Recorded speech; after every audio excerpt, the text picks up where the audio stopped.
বাস্তবে মুরগির খামার, অথচ এয়ার কন্ডিশনারের গ্যাস পরিবেশ বান্ধবে রূপান্তরকারী প্রতিষ্ঠান হিসেবে দেখানো হয়েছে। নাম দেওয়া হয়েছে কুলিং পয়েন্ট ইঞ্জিনিয়ারিং সার্ভিসেস। খামারের তালাবদ্ধ একটি রুমে কয়েকটি অকেজো যন্ত্রাংশ পড়ে থাকলেও বেশিরভাগ রুমই ফাঁকা।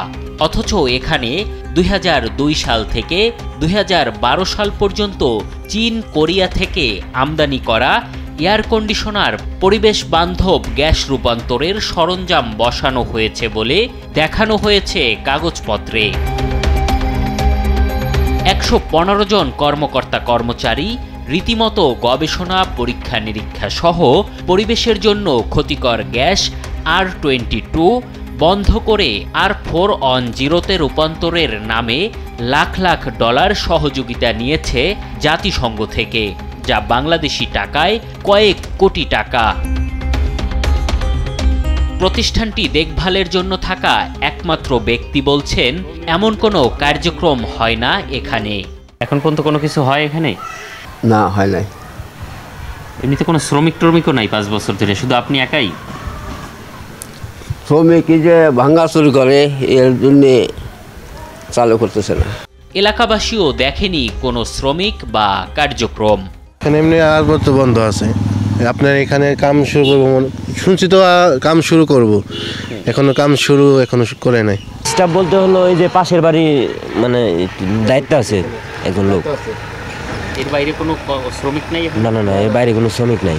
না, এখানে আমরা কোনো শ্রমিক টমিক কেউ দেখি না। কিভাবে দেখেন, কি অবস্থায় থাকে? এখানে যে অফ থাকে, মুরগি থাকে ভিতরে, মানুষ আমরা চলাফেরা করে নর্মালি। ব্যানারে থাকা মোবাইল নম্বরে যোগাযোগ করা হলে দাবি করা হয় রীতিমতো চলছে প্রতিষ্ঠানটি। শ্রমিক কর্মকর্তারা আসবেন কিছুক্ষণের মধ্যে। জি, আমাদের ছেলেপেলে যাচ্ছে তো, আমাদের রানিং আছে তো, আমাদের চলতেছে তো। এই আপনি হয়তো ঘন্টাখানেক মধ্যে ওরা পৌঁছে যাবে। আমাদের মোহাম্মদপুর অফিস থেকে প্রতিদিনে ওরা গিয়ে এখানে কাজ করে। এবার শ্রমিক কর্মকর্তাদের অপেক্ষায় দেশ টিভি টিম। দুপুর গড়িয়ে গেলেও দেখা মেলে না কারো। পরবর্তীতে মোবাইল ফোন নম্বরটিতে যোগাযোগ করা হলেও রিসিভ করেনি কেউ।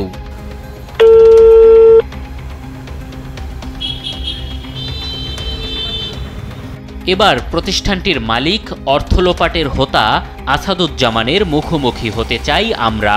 দেশ টিভির উপস্থিতি বুঝতে পেরে মোহাম্মদপুরের প্রধান অফিস থেকে সটকে পড়েন আসাদুজ্জামান ও তার সহযোগীরা।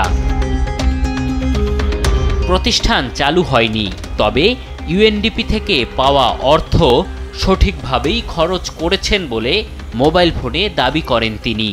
ওখানে যে টাকা তার চাইতে বেশি আমি খরচ করেছি, ওখানে হচ্ছে। আচ্ছা আচ্ছা, কিন্তু ভাই এখানে তো এই যে হাঁস, মুরগি, কবুতর এছাড়া কিছু দেখতে পাচ্ছি না।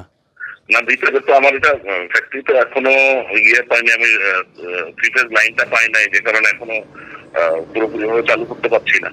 চালু না হওয়া প্রতিষ্ঠানটি পরিদর্শনের সময় কার্যক্রম ছিল বলে দাবি পরিবেশ অধিদপ্তরের। এমনি আপনারা কি প্রজেক্টটা পরিদর্শন করছিলেন অনুদানটা দেওয়ার আগে? ওই কারখানা কি আছে ঠিকঠাক, মেশিন টেশিন আছে? আমরা লাস্ট যখন করছি তখন ছিল, লাস্ট করছি আমরা গত বছরে তখন ছিল। স্বৈরাচার হাসিনা সরকারের দোসর হওয়ায় শুধু ইউএনডিপির অর্থ লোপাটি নয়, বাংলাদেশের refrigeration and air conditioning merchant association ব্রামার সভাপতিও বনে যান প্রতারক আসাদুজ্জামান। এম এ আজিম, দেশ টিভি, ঢাকা।